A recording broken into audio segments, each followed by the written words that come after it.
Let's agree that time is ticking away and that your job, your career, eats up the best part of your day.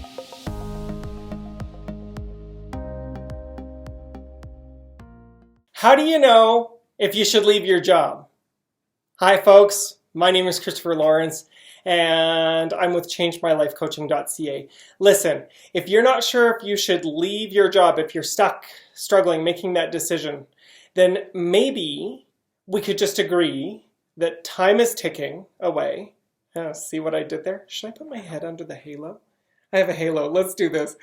Let's agree that time is ticking away and that your job, your career, eats up the best part of your day, right? And when I say eats up, meaning you're there for 8 or 9 hours, most likely, and it's probably like the time of day when the sun is out and it's nice and it's shining and whatever else is happening, and then you fit the rest of your life around your work, right? That's standard for most of us in this world that we live in.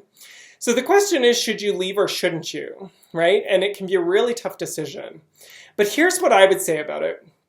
I would say that let's just agree that if you're unhappy, unsatisfied, stuck, stagnant, angry, or maybe even fearful, let's just agree that something needs to change. That's the first thing. Something needs to change, okay? And let's agree that maybe right now, leaving comes at such a great risk that you're not sure how you would manage it. You don't know what else is out there for you. Should I straighten my shirt? I feel like I should straighten my shirt. So let's agree to that too. So then how do you make this decision? Well, here's how I make it.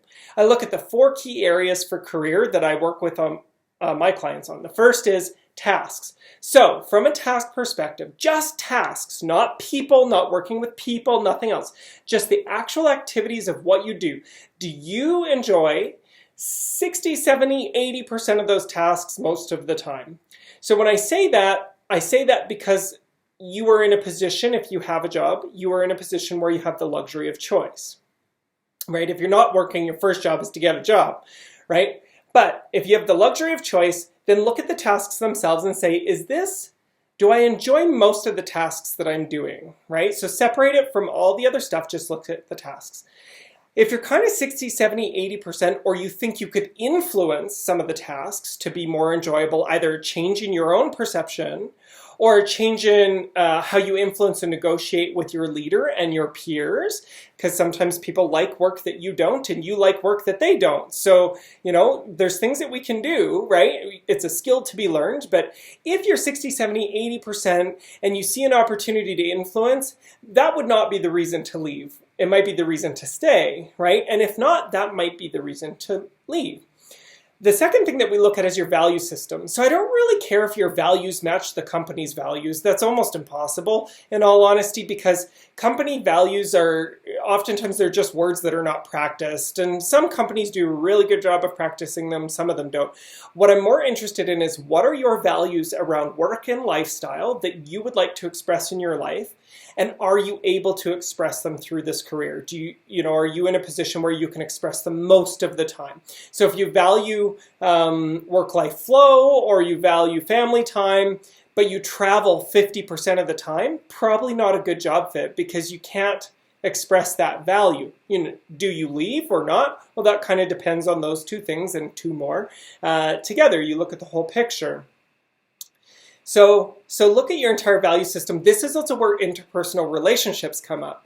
What kind of people do you want to work with? And can you do that right now in this job? Now remember, sometimes it's about how we shift our perception, our behavior to get a different response from those that we work with. So for example, I find that when I work with people, I can almost always evoke a different response based off of how I ask questions or participate with them. Okay? So sometimes we've got to change that up too. So that's the second one. Job fit based off tasks, job fit based off of an expression of your values. Are you able to fully express your values or to a great extent express your values by working in this job? The third thing is job fit, values, purpose. Yeah, there we go. Do you have a purpose for being there? So remember, purpose can be like a bigger purpose, like Martin Luther King had, or Mother Teresa, or Gandhi, right? Most of us are not going to be those people, but some of us, like myself, I'm a little bit idealistic. So it's like, yeah, how could I improve or change the world, right? Or this world that I'm working in right now with these people, right? Can I make a difference here, in some way or another, right? So purpose can be that, or it can be as simple as I'd like to use my skill set to as a full, to its fullest capacity, in a place where that's acknowledged, right? So that can be a purpose too. Your purpose might be like, get my kids through college with no debt, right? And that, that can be a really big factor when you look at whether you stay or go. Okay, so you have to have a reason for doing what you're doing, and it doesn't have to be big and etheric, although it can be, but it can actually be quite simple. I think people overcomplicate this whole purpose conversation. Right? I think it's overcomplicated, and I don't say that to uninspire you. I say it because, like, I'll give you an example of somebody who thought they needed a massive, big purpose, right? But then what we came down to is that they wanted to be a solid leader for whatever groups of people or tribes of people that they worked with and for, or who worked for them. That included their friends, their family, or in the literal sense of leadership. And so being a good, strong leader who's also vulnerable, that was their purpose. Right? So it doesn't have to be overcomplicated. Okay, so keep that in mind. So that's the third piece. The fourth piece is willingness. What are you willing to do? Right? What are you willing to do? Do you like that? Look at this.